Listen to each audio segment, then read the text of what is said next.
Makinig sa salita ng Diyos.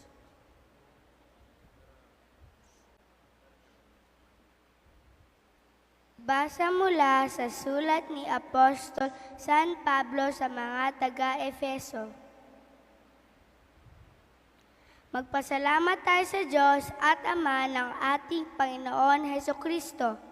Pinagkalooban niya tayo ng lahat ng pagpapalang espiritual dahil sa ating pakikipag-isa kay Kristo at sa ating ngang pakikipag-isa ito. Hinirang na niya tayo bago pa nilikha ang sanlibutan upang maging banal at walang kapintasan sa harapan niya. Dahil sa pag-ibig ng Diyos, tayo'y kanyang itinalaga upang maging mga anak niya.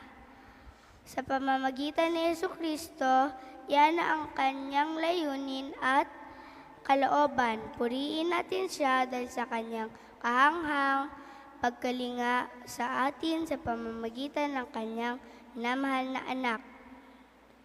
Ang salita ng Diyos. Salamat sa Diyos.